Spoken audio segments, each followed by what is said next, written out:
Huh? Testing, testing. I'm flying to LaGuardia. Good afternoon, everyone. Hello, hello. Is everybody still awake after lunch and talk? Okay. My name's Nicole Shivers. I'm an education specialist at the Smithsonian National Museum of African Art. Welcome to all of you today. We have a wonderful panel. Please forgive me, I'm a little jet lagged. I just traveled to Zanzibar and Oman to film a documentary, so bear with Don't me. brag, don't brag. Yeah, don't brag, don't brag. So we're here today to discuss educating the diaspora. So we're going to start off with Dr. Tehani, if you please, if you will. Thank you. Can everyone hear me, or should I use the mic? Yeah, I would. Yes? Oh, okay. So then, let me set up and then I will.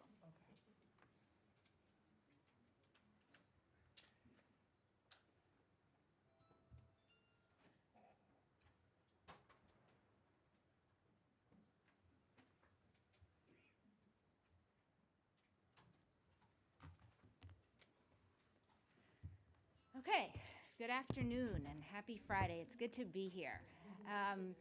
So my name is Tehani Collazo, and I'm here representing Casa de Maryland, and I'll talk a little bit about Casa in a moment. A little bit about how I come to this work. I was born in Puerto Rico and raised in New York and Boston.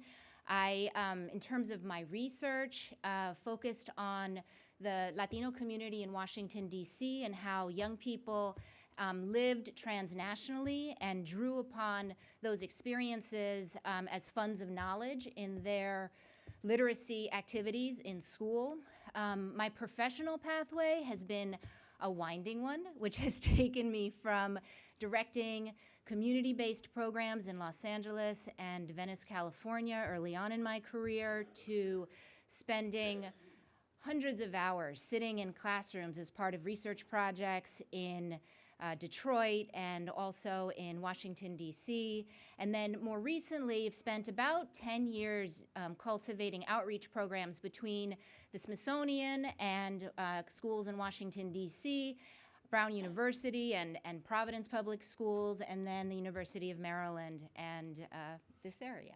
So like I said, I'm now at Casa, and I've had, through research and practice, a lot of opportunities to interact with families and experience how families use and draw upon their cultural knowledge in a day-to-day way.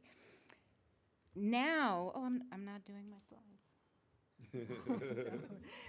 I'm at Casa de Maryland, and Casa de Maryland is a immigrant rights organization. We have about 60,000 members and 8 different centers. We also just opened Casa de Virginia. We are an advocacy organization and also a services organization, and they just launched a new department to work with the local schools, and that's the department that I direct. And so we're working with Prince George's County to develop 2 new high schools. These are Prince George's County public schools, not charter schools. And also, we recently received an I-3 grant and are going to be doing family engagement programs with 3 elementary schools, looking to reach about 1,700 families over the course of 3 years. So what I'm actually going to talk about today is youth programs and some of the work that I did at Centronia, which is a nonprofit organization here in the district, and I think Eileen Wasso is here. So I'm going to talk about some of the work that she did as well. And talk about, a youth group at Centronia, as well as 2 examples from a recent trip that I took to Cuba about a month ago. And then I want to share kind of visioning, looking forward, some of the work that we're planning to do in Prince George's County. And the way I want to frame this is in terms of placemaking and looking at Latinos in the African diaspora through the lens of youth, arts, and then community development. So following Silberger and colleagues at MIT, placemaking as a practice that concerns the deliberate shaping of environment to facilitate social interaction and improve a community's quality of life, put into practice. Placemaking seeks to build or improve public space, spark public discourse, create beauty, delight, engender civic pride, connect neighborhoods, support community health and safety, grow social justice, and nurture an authentic sense of place. And I would add that placemaking is also a practice that affirms identities and creates spaces wherein youth may define and create new identities. So the first example I want to share is Los Charlies. And this is a program that was launched at Centronia probably about 7 or 8 years ago. And it started with a group of young men who are Dominican and were finding in D.C. that they were in between. So they were not accepted by their African American peers, nor were they accepted by their Latino peers, many of whom are Central American. They would walk down the street in Columbia Heights and hear elders speaking in Spanish about how they were afraid of them as black men. Then they were also in a neighborhood, Columbia Heights, which at the time was starting to be gentrified and now is heavily gentrified. And so they're literally being pushed out. And so seeking a sense of place, both in terms of identity and literally, physically, in terms of their homes. And so at Centronia, they came together to create a band called Los Charlies, which is a fusion of merengue and bachata and hip hop. They first had to learn how to play the instruments and were taught by one of the members of the band. And then they wrote their own lyrics. They started to perform first at Centronia and other community venues, and then in other venues around the city. They were able to perform at Obama's community inaugural event. So moving from kind of really feeling on the margins and not having a sense of place to establishing a sense of place through the music and through writing and performing their way into their own sense of place that was affirming for them. So now moving to Cuba, I just got back about 3 weeks ago and saw a lot and wanted to share things very relevant to this conversation, so I wanted to share some images and some examples. In my experience now, and I also had an opportunity to go about 15 years ago, Cuba is an amazing place and also a place of many contradictions. More than any place I've lived, Cubans embrace their African roots. In this most recent trip, I heard Cubans of all hues talking about how we are African and we have African ancestry. But there's also still racism, and there's definitely still inequality. And the way that manifests is there are many ways to Cubas. There's the Cuba for tourists, and then there's Cuba for Cubans. And so there aren't many places where both interact in authentic ways. And so El Callejón de Hamel is one such place, and it's literally an alley that an artist took over. And so if you walk in, there are murals, and I'll show some pictures in a second, and poems and sculptures all throughout the alleyway. And then off the alley are studios where artists work. And on our itinerary, it was listed as a youth program. And so when I got there, I said, so how is this a youth program? And they said, oh, well, the youth are just here. They just come and they work with the artists. And so it was a youth program in that youth are part of the community, and the El Callejón is for the community. And so you see images and words that are affirming identity, and particularly in this site, African identity in Cuba. And in Havana, because this is in Havana. So this translates to a people who negate themselves or en route to suicide. And this image, a mural, translates to approximately to, why would you call me if you don't know me? And this on the right is an image of Oshun, one of the deities in the religion of Santeria. This is one of the murals. And again, my background is in education, so for some of you, you might be analyzing this in terms of as art. So again, I'm presenting this as an example of youth placemaking through the arts. And unlike the US, this is not a program for youth, but rather a space where youth are welcome as active participants and also as artists. So I wanted to share another example from Cuba, which is the art of Fuster, and his medium is Mosaic. And so I thought that was also particularly appropriate for this conference. Again, this is another community-based project where youth are involved as part of neighborhood revitalization. And this is, again, art as placemaking. So you can see, this is from the rooftop. Fuster first started by doing mosaics on his home and then expanded out to the entire neighborhood. So when you turn the corner, every wall, every home has a mosaic that's in the form of a mural. And again, I asked, so how is this a youth program? And they said, well, the youth, they just come because they like what we do and they feel engaged in what we do. I don't know if you can see the detail, but everything in this image is this Viva Cuba is all mosaic. Hugo Chavez.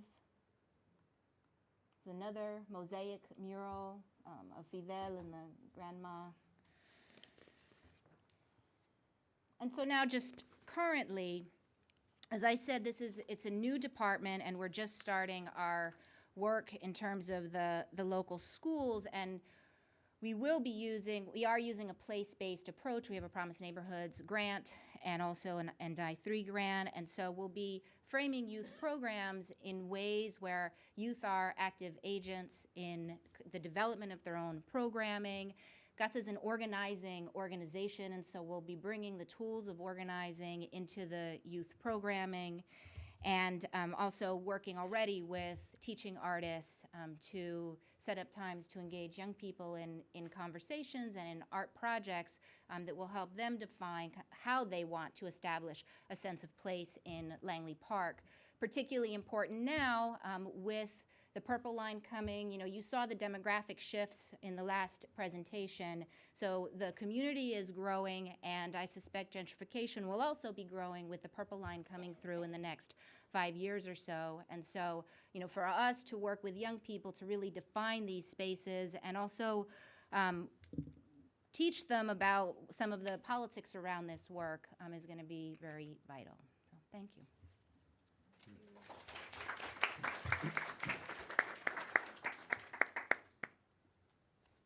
Okay, next up, Dr. Pedro? Right here.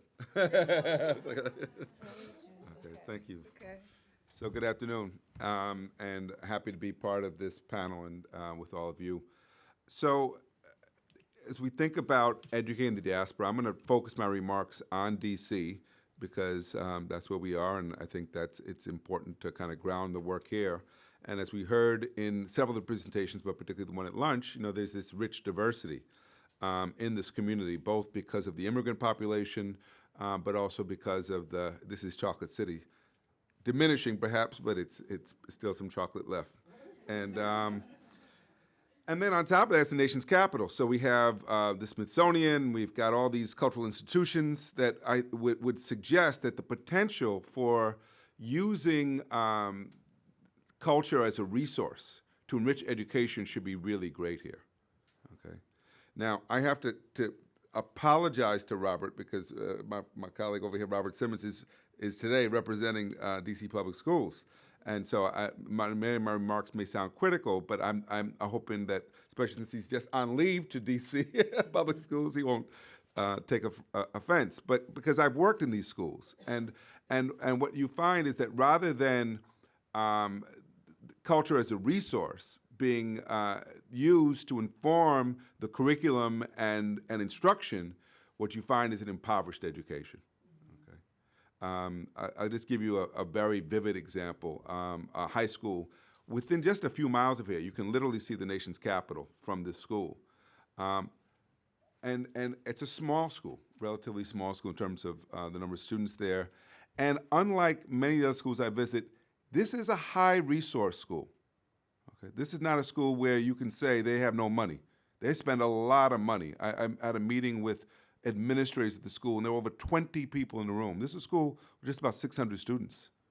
And I was like, wow, 20 administrators in a school of this size. and this is a dean of that, and all kinds of people with titles. And we start talking about what's going on at the school, because it's a failing school. It's been failing on every indicator you can imagine for years. And so then my question is, okay, how could it have so many resources and still be doing so poorly? Well, it only takes a few minutes to realize that kids can't read. And no one at the school knows how to teach reading. And this is just shocking almost. You know, how could it be that you got all these deans for everything and no one who knows how to teach reading? And then you staff the school with the least experienced teachers you could find from Teach for America, who are telling you they don't know how to teach reading, right? Right? And now that they're not only teaching kids who can't read, but they're also teaching kids with learning disabilities. And teaching kids, because this is the neighborhood that has one of the highest rates of HIV in America, right? And very, very deeply entrenched poverty with all the other social issues that accompany it. High rates of violence, high rates of substance abuse. And so what you see is a total mismatch between the needs of the community and what this school has to offer. But what you're also seeing is a total failure of the capital, right? Because what we've done, and this is, I think, emblematic of what we've done throughout the country, is we've expected schools to solve these issues by themselves, right? Instead of drawing on the rich array of resources that we have at our disposal to say, what can we do to solve the challenges facing this particular school, right? I mean, because the challenges are not simply reading, although reading kind of just hits you right in the face. They also have to do with health. They have to do with mentorship. They have to do with a number of social and emotional and physical factors that simply aren't being addressed. And so it's hard to get to how do we use culture as a strategy to enhance and enrich the education when the starting point is so low, right? We're starting from a place of an institution that essentially doesn't function as an educational institution. And I would say it's too easy to blame the school system because this city has allowed that to go on for too long. So the whole city has to be blamed, right? Because you all love your Redskins and you keep that name, right? Right? Okay, I won't go too far with that, right? but think about it. They put money, all kind of money into sports teams, right? The Nationals, right? Wizards, didn't they get a new stadium, right? But what are we doing for these schools and these children? And so I could go on because the potential of the children also strikes you. Now, I'm trying not to give away the school, but all I would say is they have an award-winning marching band, okay? This band goes around the country and performs. And the thing that'll blow you away, not only do they play their instruments, they dance while they play. And not one of them knew how to play before they entered the school. Now, I would say this, if you could teach them to do that, you could teach them to read too, if you had the commitment, if it was a priority. So the question is, what are the priorities? And so it always strikes me at an event like this here, because, you know, we're in this lovely setting, and you know, DC is just full of these kinds of great institutions that are so cut off from the people, right? And so disconnected to their lives. And this, I think, because we talk about inequality in America, but it's not just inequality based on income and wealth, it's inequality based on opportunity, it's inequality based on access, right? And that allows these conditions to just fester, right? And we saw in Ferguson what happens when they fester for too long. So I would say that, yes, we need to start thinking about how do we use culture as a resource. And I would say that if we approach the children not through the lens of their deficits, but also could see the enormous strength and potential that's there, that we would recognize that even in schools like these, that there is so much that could be done to enhance learning opportunities if we focused on something more than simply their test scores, right? Because what we're not doing is focusing on how to get them engaged. How to make school meaningful, how to make it matter for them. What we're not focused on is how to prepare them for life beyond school, right? So that they come out better prepared for the world. And I would say that children in this kind of a circumstance, and again, D.C. is really just representative of cities throughout America, so I'm only picking on D.C. because we're here. But you know, a problem-posing education, right, which allows kids to think critically about issues that matter to them, that allows them to connect the material to what's happening in their lives, is a vital need if we're going to make it relevant. I would also say that the arts have such potential, just as that marching band shows you the way it can grab these kids. You know, we should be using the arts in other ways to give kids a sense of their own potential and a sense of the history and heritage that is really what roots them. So what I see when we think about the diaspora and educational opportunities, which is the theme of this session, is lots of lost opportunities. Right? I see disconnects that keep these vast resources in our educational and cultural institutions out of reach from those who need them desperately. And I see a lack of imagination, because I think we keep pursuing strategies and policies which, rather than really changing these schools, produce more and more failure. And I think the challenge is on this community to say, when will we love our children as much as we love our sports teams? Thank you, sir. Give it up for Dr. Pedro. I'm gonna keep it flowing and go with Dr. Robert. I'll go last. Yeah. So thanks for having me. They actually emailed me at my Loyola email address. So I'm gonna have two lenses. And so Pedro actually knew me when I had my first job as an academic. And so I appreciate him being supportive, just to publicly say, over my career.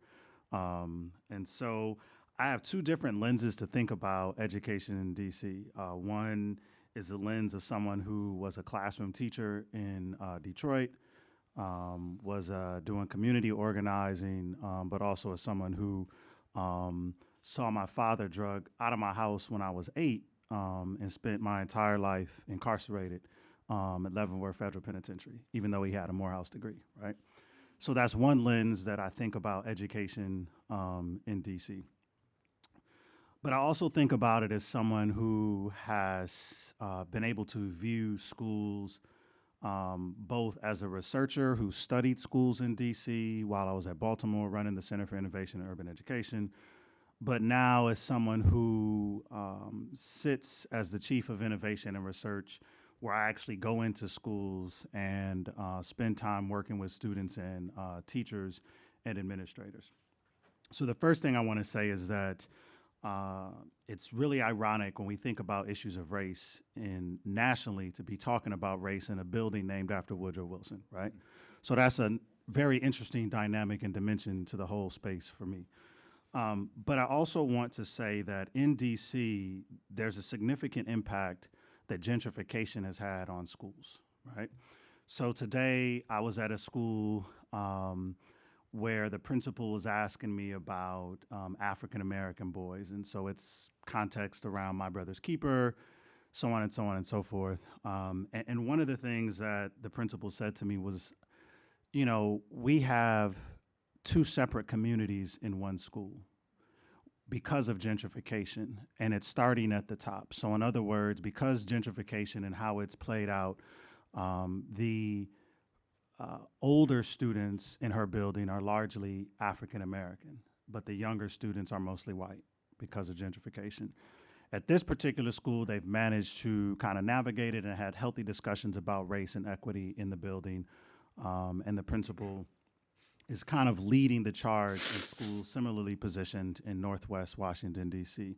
However, she did raise concerns because she's not sure that everyone is as aware of how to navigate space and place when it comes to this particular thing, not just in the schools, but as Pedro said, but in the community in general, right? And so I think that while on the one hand, the schools have a responsibility for educating young folks, I also think that there's a larger community narrative around educating young folks, in particular as we think about the dimension of east of the river and west of the park, right? And like, what does it really mean when I go to Ward 7 and Ward 8? Or what does it mean when there's no subway stop in or metro stop in Georgetown, right? Like, how have they been allowed to do something like that, but yet we talk about equity?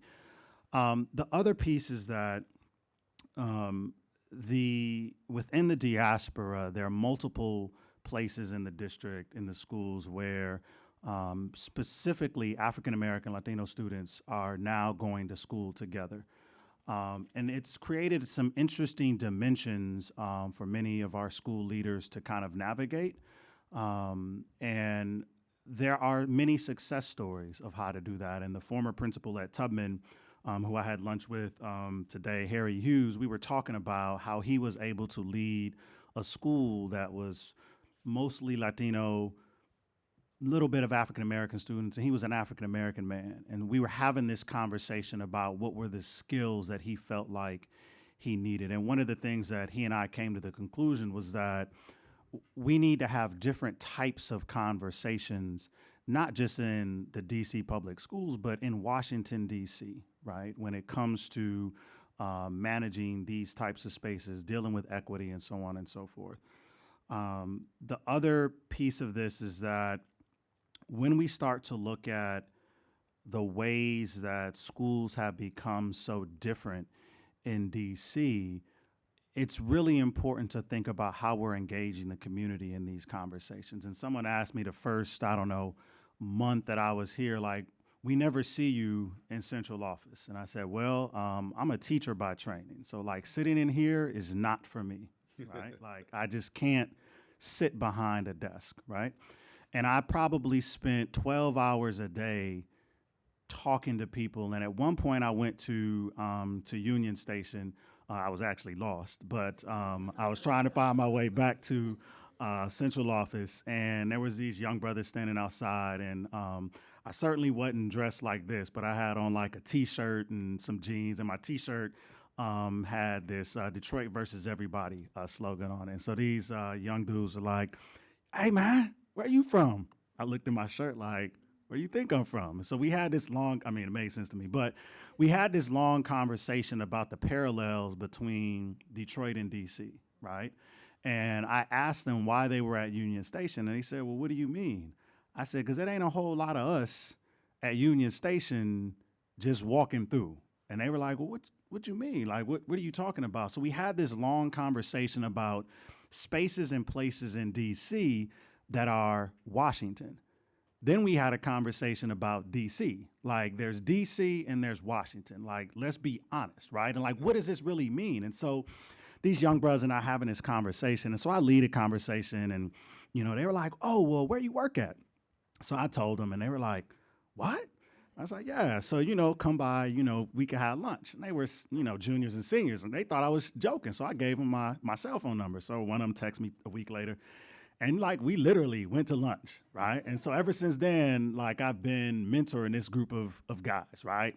2.0, 1.9, you know, like, they not just like off the chart academically, but the point I'm getting at with this story is that the young people in DC have so much hope.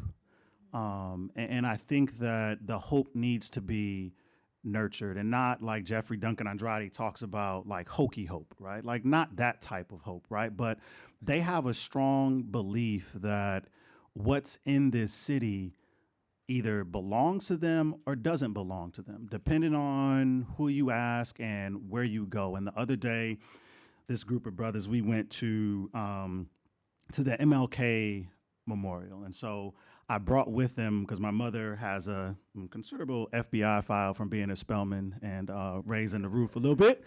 But anyway, so I had a first edition copy of Coretta Scott King's autobiography, and it was signed by her. And it was given to my mother and my father when they were students at Morehouse and Spelman. And so I was showing this to them and saying, like, what does this mean? And so we read and literally just sat on the bench and we were reading this and then reading stuff that was over there at the MLK Memorial. And I asked them, what's the connection between these things and what you see in your neighborhood in Ward 8, right? They had no idea. None. It didn't register with them that the dream was meant for them. Like, it just didn't register. And so, you know, two of them have parents in prison, so we've talked about that. So there's a lot of depth to the soul and the spirit of young folks in DC. But I also recognize that the way forward has to be done together, right? It has to be done collectively, and it's hard work. And I was talking to Chance Pedro about this whole thing, and Chance Lewis, who's a good friend of mine, says, well, what do you find to be the most challenging part? And I said, it's really complicated, right? And it's easy, and this is kind of my feedback as a non-academic for a while, is that it's easy as an academic for me to sit and critique, to sit in Baltimore and say, this is what's wrong with the Baltimore City schools, but not understanding all the politics. Like, before I got here, it didn't register with me, like, okay, so we have a mayoral election coming up. That has a major impact on the types of things that we can do as a management team in the school system, right? Like, it's really complicated. But I also think that it works to my advantage because many people in academia didn't particularly like me because I did engage scholarship, right? And so I was working with schools and teaching a class and things like that. So I think that for me, the work is deeply personal. The diaspora is really complicated in DC. I think it's been pulled apart in so many ways.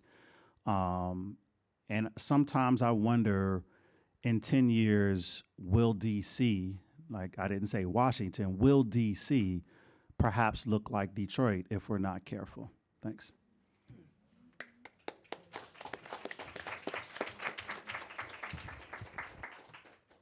Okay, thank you, everybody. I just want to start off my little presentation saying how fortunate I am to be up here with these panelists. I'm glad it's a panel of people out there doing things and not just talking about it and writing about it. As an educator, you know, at a museum, it is our responsibility to engage and teach many audiences. The museum world is no longer a place to go to and just pass through and look at a painting on the wall. It's an opportunity to teach many, many people. So as an educator at the National Museum of African Art, I concentrate on performing arts. And I like to think of my work in the performing arts as a type of visual literacy where I have an opportunity, you know, to teach young and old. We do have a K through 12 educator who works with DC schools. By chance, I had an education program when I first came to the museum called Studio Africa, where we partnered with DC schools, and our community partner with the Links, a African-American women's civic organization. And some of these stories, you know, ring true, how hard it was for us to go into the schools and teach art and culture. We had to get buy-in by the, you know, principal, the teacher, but we did see that a lot of the students couldn't read. You know, I was amazed, but also naive. But with my work in education at African Art, we made it a charge that we wanted to look beyond the typical West African community that the museum had heavily focused on, and their collection was heavy in West African art. So we made it a charge that we wanted to look at Africa globally because it's a, you know, it's a global phenomenon. It's impacting all across the world, culturally, socially, economically. So we have made it a mission at African Art to look at the African presence around the world. We've partnered with the Latino Center, and I see Director Eduardo back there, on various programs, Afro-Latino programs. One of my favorite was the friendship concert we had with Haiti and Dominican Republic, where we, you see Eduardo back there, we actually shut the place down. That was a special moment. I currently have embarked on a new project, which just by chance came into fruition. I was actually looking for performing artists from North Africa, Middle East, and blindly sent an email to the Sultan Cultural Caboose Center in Washington, D.C., asking them if they knew of any artists in the area that we possibly could host at the museum. One thing led to the other. They responded. I found out that actually the country of Oman has a rich history in the whole of East Africa. So we've embarked on a multi-year program with the Sultan Caboose Cultural Center to look at different programming through performing arts, symposiums. Like I said, I just got back from Zanzibar and Oman filming a documentary, looking at the cultural connections between Oman and East Africa. We'll also be doing K through 12 programming. This is also given the opportunity for the museum to extend its reach and to extend its demographic. As everyone knows, the Smithsonian has a heavy tourist population, but another duty as educators, we need to engage with our local community, and our African immigrant community. So these are high priorities on our list. We do an annual community day, which interestingly enough is Deborah Mack. We usually get a higher African American demographic at our community days, which is interesting to me. So I wanted to show you a little bit, a video that we did. We commissioned a special ballet with Howard University last April called Hamdan. And with these programs, I'm really looking to set Africa in a contemporary sense and, dispel all the myths of the dark continent. So what better way? I couldn't help the DC. What better way than, doing a ballet? And we also are doing an opera. So everybody come out September 30th at the Kennedy Center. Plug for that. So I wanted to show you this, just a few minutes from this ballet.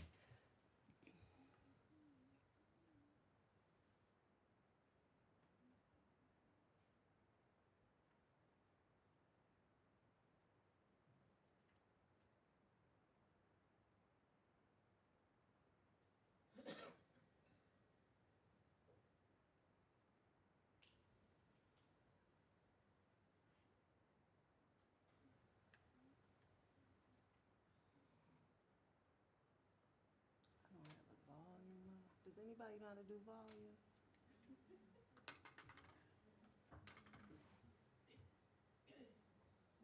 Probably if you got to do the computer. It's all the way up, but you don't hear So anything. now it's got to be up high on the wall. It's what? No, that's something on the wall. Oh, okay. Well, we'll just look at it. Okay. So it was dancers that had gone to Howard and became professional dancers. Our choreographer, Ray Mercer, is with Broadway Lion King. So he did all the choreography. We worked with a scholar from Zanzibar and Oman to write the script. Oh, here we go. Magic.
Okay, I won't bore you. I won't bore you anymore.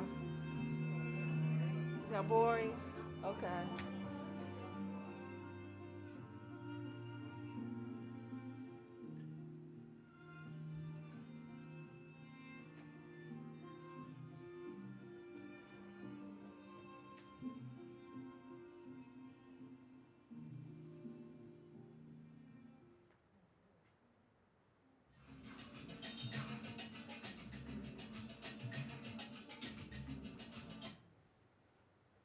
Okay.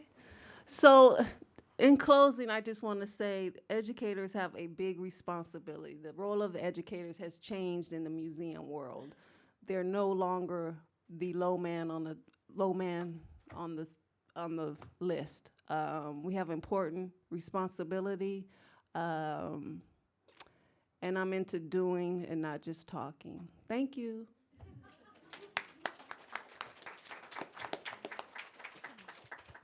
So we can open it up for questions. Camille? Actually, I have a question and a comment. My question is for you, Dr. Simmons. At the central office of DC Public Schools, one of the things, we have Anacostia Community Museum has a very unique program with one of the elementary schools in Ward 8, Savoy School. We have a full year after-school program. It's actually after school during the academic year and then half day during the summer. And we partner with specific schools and we ask for a 3-year commitment because we work with 3rd through 5th graders and we want to be able to track how the program is impacting these children. And what we do each year, we tie the curriculum is based on whatever the current research or exhibition is. So each year the curriculum changes. It's not an after-school homework help program. It is a cultural enrichment program that reinforces academic skills, self-esteem. So, but I can't tell you, we've been doing this program since 1999. And we finally connected with Savoy, which has been a good partnership. We're getting ready to enter our 3rd year of partnership with them. Prior to finding Savoy and finding the principal who was committed to the concept, we hopped around from school to school because there was one school where we had 2 principals at the same school within the same academic year. Is there some stability coming to the DC public schools where we can partner with schools that see the value in the work that we're doing? It's not more of the same that they get from, their school day. It is a practical way of applying through the pedagogy the skills that they're going to need moving forward, and it's steeped in cultural history. That's one thing. Okay. Then the other thing is the young men that you met at Union Station, you mentioned that they were from Ward 8. When the museum first opened, we actually, John Kennard, the founding director, had formed a youth advisory council. We're trying to resurrect that. And that has been the hardest interface for us, is finding people who are connected to the teens and preteens in Ward 8 to bring them together. It's been very difficult. So if you could help on that, that would be great. So I'll start with the second one, and then we'll go to the other one. So yeah, you can. I'll give you my email address. I actually have started multiple youth councils with young folks, and part of it is the idea that, well, I think teachers are often left out of the discourse when it comes to figuring out what to do with schools. I think young people are left even further behind because we all know young folks, if you ask them what's wrong, they'll tell you. They don't really have a filter, which which is good sometimes, and so I think that we can certainly work on that and just try to figure out what might be some sufficient and efficient ways to do that. So yeah, I certainly can work with you on that. To the piece around stability, I think that the principalship in urban schools in general is a very taxing experience, and nationally, it's a really tough space to stay for quite some time. 3 to 5 years might be the average. And so I think that in D.C. this year, at least in my recollection of talking to principals, there's a smaller percentage of new principals this year in DCPS.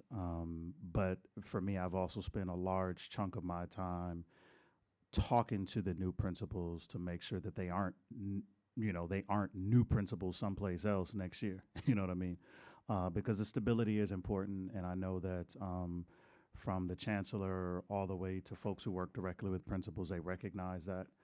And of course, having looked and followed DCPS and just urban schools in general before I got here, I know the stories of principals being there for a year, then they're gone. And I think a lot of it is that the other part that's often missed is that DC recently, I'd say in the last 5 to 7 years, has been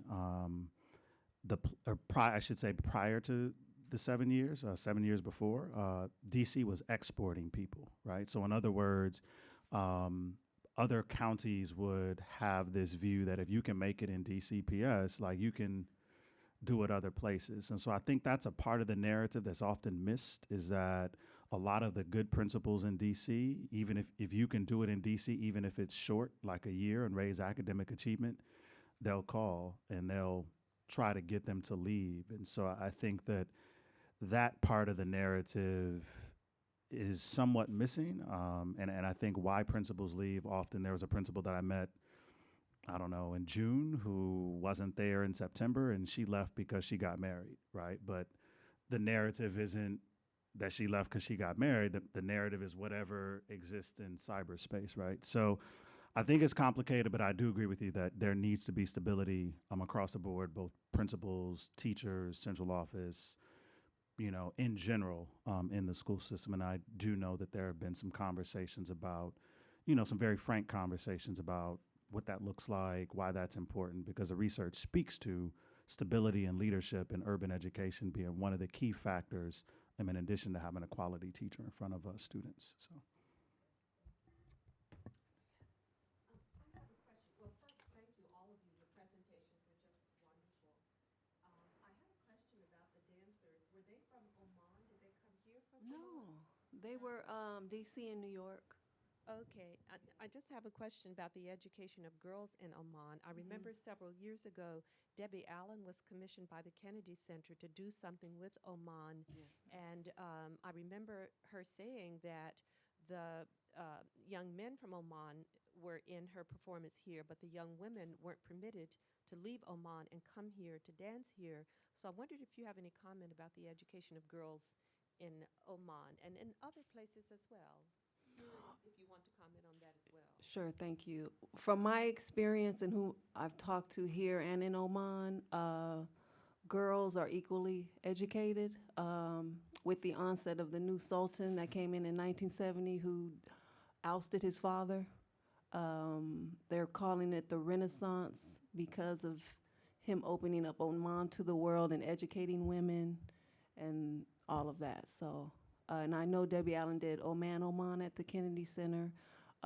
Actually, she and Miss Rashad, her sister, were just in Oman this summer, so they keep a relationship with Oman. But it's better now. Yes. Especially compared to other Arab countries. My sister back here, curator. Good afternoon, everyone. My question is about hope. One of the panelists mentioned that the young men seemed to have a sense of hope, but then they still were disconnected when you took them to the MLK Memorial. And in light of things that have been happening recently across the country, particularly Ferguson, I've been looking at a lot of James Baldwin and him talking about, even then in the 60s, the suspicion for many Black people in the U.S. that was it all worth it, or is it worth it? So I'm sort of curious, many of you have worked as educators for many years across the spectrum as you're looking at Black immigrants as well as U.S.-born African Americans, and maybe even compared to non-Black immigrants. What is your sense of the direction in which there is a sense of hope and connection across those different populations? Or a suspicion that it might not be worth it, whatever that it is. Dr. Pedro? I'll respond. I was just reading a paper this afternoon. This is actually on Mexican immigrants, and the author was comparing recent Mexican immigrants to third generation. And one of the big differences is the degree of hope. That is that the first generation, they got it in by the ton, because in part because they that's the reason why they left, right? And they're in pursuit of a better life, and they are investing heavily in their children's future and see a great power and potential in education. The third generation who've been here know discrimination, they know the realities of America, and they actually prepare their kids for that reality, right? And so I think there are parallels there. I think that one of the reasons we've seen this in the research for a long time, that immigrant children, whether we're talking about African immigrants or Latin American immigrants, often do much better in school than children who've been here much longer.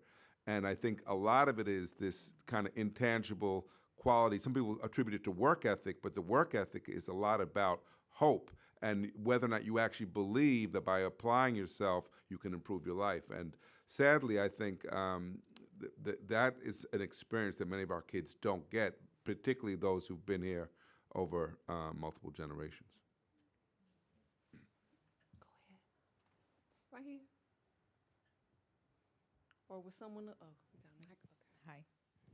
I wanted to sort of tie the threads of the last part of Michelle's question back there, and then what's been going on in terms of what we've been learning today about the new demographics here in Washington, D.C. and in Montgomery County, about Black immigration and multiple identities, and sort of ask the question, mainly for, I guess, for Nicole, but also if we could extrapolate it to the education system. How does this, these new demographics, right, these new changes, this understanding of multiple identities affecting how you are developing and, actually putting into action new programs for museums, that museums offer to youth and to schools, and that schools develop themselves?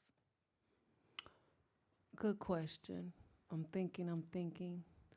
I can't speak to the schools since I'm not the K through 12 person, but youth, we've had a variety of youth programs. This past summer, we had language camps, Swahili and Arabic, where we had a mixed demographic of students participating. African American, we had some Latino students. We've done film media literacy teen camps where we look at African films and kind of break down the themes of these films and how they relate to what teens are going through. So they were teen-centered, African films. I just try to think out of the box, to be honest with you. What will engage the youth? That's my first thing. What do they want to come here and see and do? Those are my guidelines. And I'm going to call on my new brother back here, Glenn, who's my program assistant at African Art. Glenn, can you think of anything as far as youth that you've heard that we have engaged with? Yeah, I'm going to ask him to, since he's been at the museum. Hi. I think that the youth, the young students that we've been having, especially this summer, we had a big number of students come for the Swahili language workshops. They like the performing arts as well. I think that the clip that Nicole showed is not for just the artistic beauty of it, but also for the fact that the students K through 12 and even the older youth, they're drawn to these experiences of the senses that they don't get at schools necessarily, but are very enriching. So all the performances, we've had drumming circles, stilt walkers. Our community day was very popular in that sense. So just things that add to the educational experience and they don't necessarily find in their schools. Thank you. Who was next? I can't tell, so many hands. Tell me. Back here. Yeah. There? Okay. Well, anyway. Hi.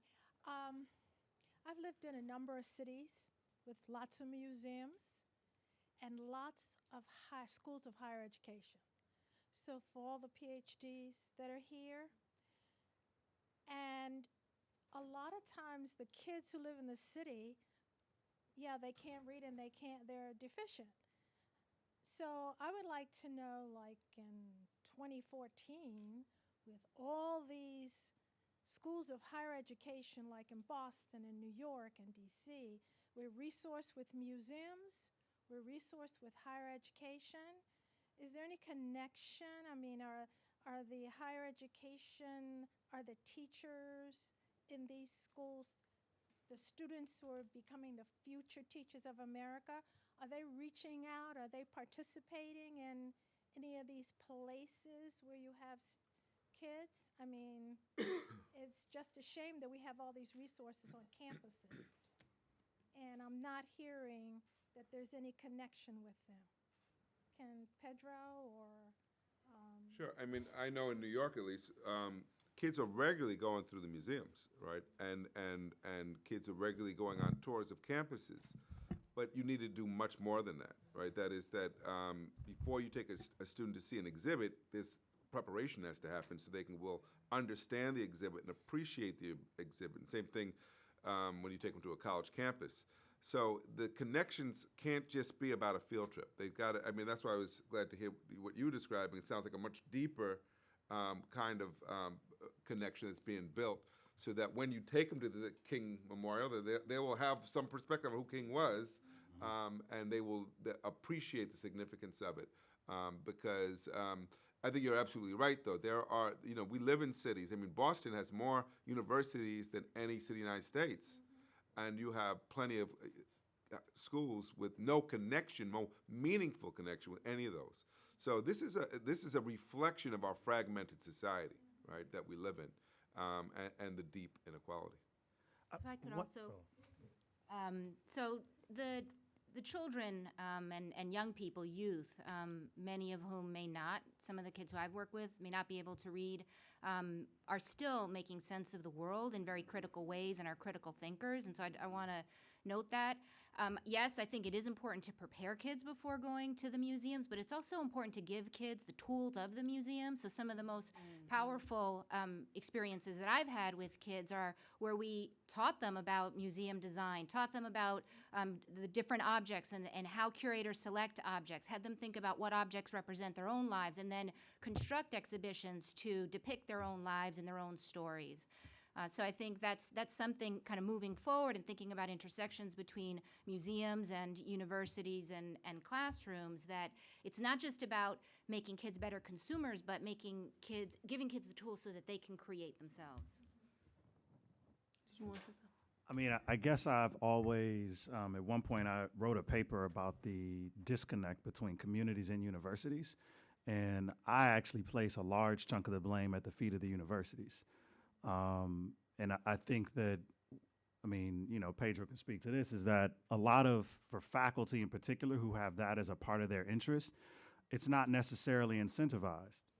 So when you don't have tenure and that's how you provide for your family, if it's not incentivized, like, why am I going to try to bring students to the university? I'm not saying that I did that, because I kind of did my own thing and I took a hit for it along the way, but I also felt like it was the right thing to do, because when I was in high school, I went to universities all the time in Detroit, right? And that's just what my high school teachers did, but they also built those connections. And so I put some of the blame at the feet of the universities, because the universities oftentimes operate as if they have all the information and all of the knowledge. And so therefore, everyone else groveled at their feet, to be very honest. And so I think that's a dangerous proposition when we're all in this same space and place, when there's a hierarchy, right? And so I think, while as a school system, I certainly think that we work really hard to build relationships And most of the universities, whether it's School Without Walls,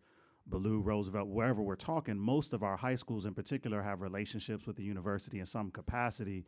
I also think that the universities in D.C., and I'll speak D.C., Baltimore, and Detroit, because those are the places I know the best, could do a better job on their end in terms of recognizing that we're not just a laboratory for them to write research papers. So, Can I just share? I just share a story. I was in Tulsa in June, and they, for those of you who know the history, that was where the race riot of 1924 took place, and the Greenwood section was burned to the ground. And they've now built a memorial there. And the memorial is both about the riot, but also about, the mob that destroyed the community and killed many people, but also about the history of Tulsa and how it came into being. And I was talking to a group of teachers and how they used this. And they said one of the activities they did was they had the children build a community, like that was actually a replica of Greenwood. And then after they'd put all this work into it, a little replica, the teachers burned it. And kids started, like, why did you do this? They said, well, we wanted you to know what it felt like. But now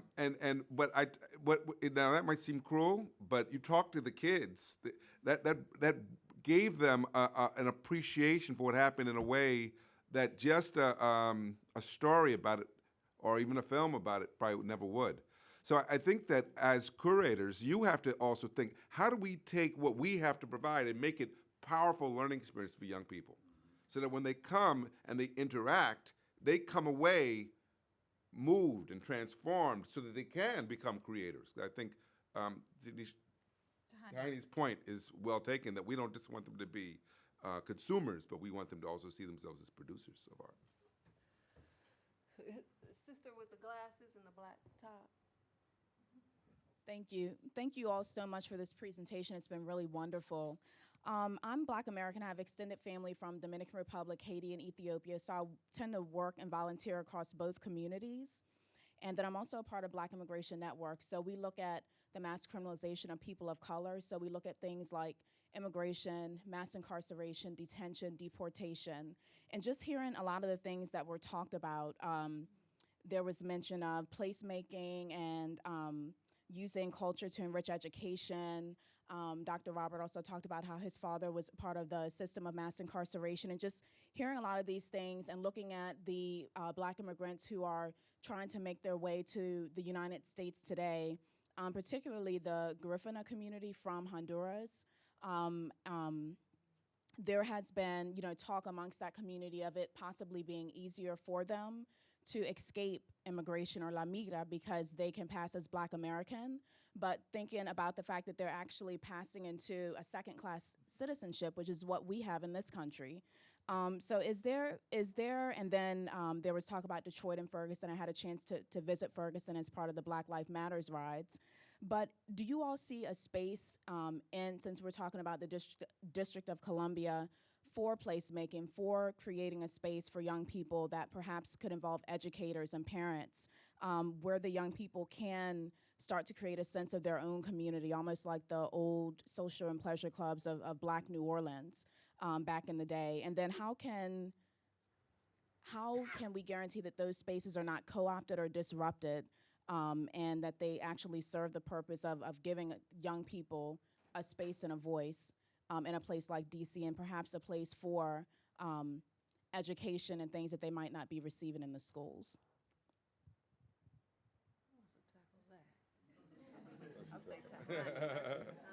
So I would say community-based organizations could play a key role as conveners of different entities in the city. My work now is based in Maryland. I mean, many of the families that used to live in Columbia Heights are now living in the community that I work in due to forces of gentrification. And so I think when I'm thinking about placemaking now, I'm thinking about convening different artists, including visual artists and musicians, and bringing them together with the kids so that they can collectively think about how are we going to create a sense of place. Where my organization is located is a huge mansion that's in the middle of this also huge housing development. And there's no art, and there are very few trees. And so every time I drive to work, I think, we have to transform this. And so engaging the kids and the artists in that thought process, we're gonna have to talk to the property managers too, is gonna be an important part of the work. I would just, if you haven't heard of the work of Lowe, I forget his first name now, the artist he just got a MacArthur Award. Rick Lowe's been doing these murals in housing projects in different parts of the country. I think that this idea of place, and I'm struck because of the presentation thing, you know, D.C. is quickly becoming a non-black place, right? And, you know, you described it in some of the schools. I was in Chicago yesterday where the same thing is happening. It's happening in L.A. It's been happening in Detroit. You know, part of what we also have to do with young people who are still here is to really think about how do we make sure that we aren't just driven out. That I mean, if you go to Detroit right now, Whole Foods is coming in, right? And you you know, can't afford it, right? And that's right. You know, Whole Foods is not for the folks who've been there. It's for the folks who are coming. And so the question is, you know, if we don't want to just give up these places, then what do we do to make sure that we have a chance to continue to occupy this space, right? Because right now, the way the market forces are going, it's just a matter of time before these cities become totally transformed. Yes, Diana. I saw you.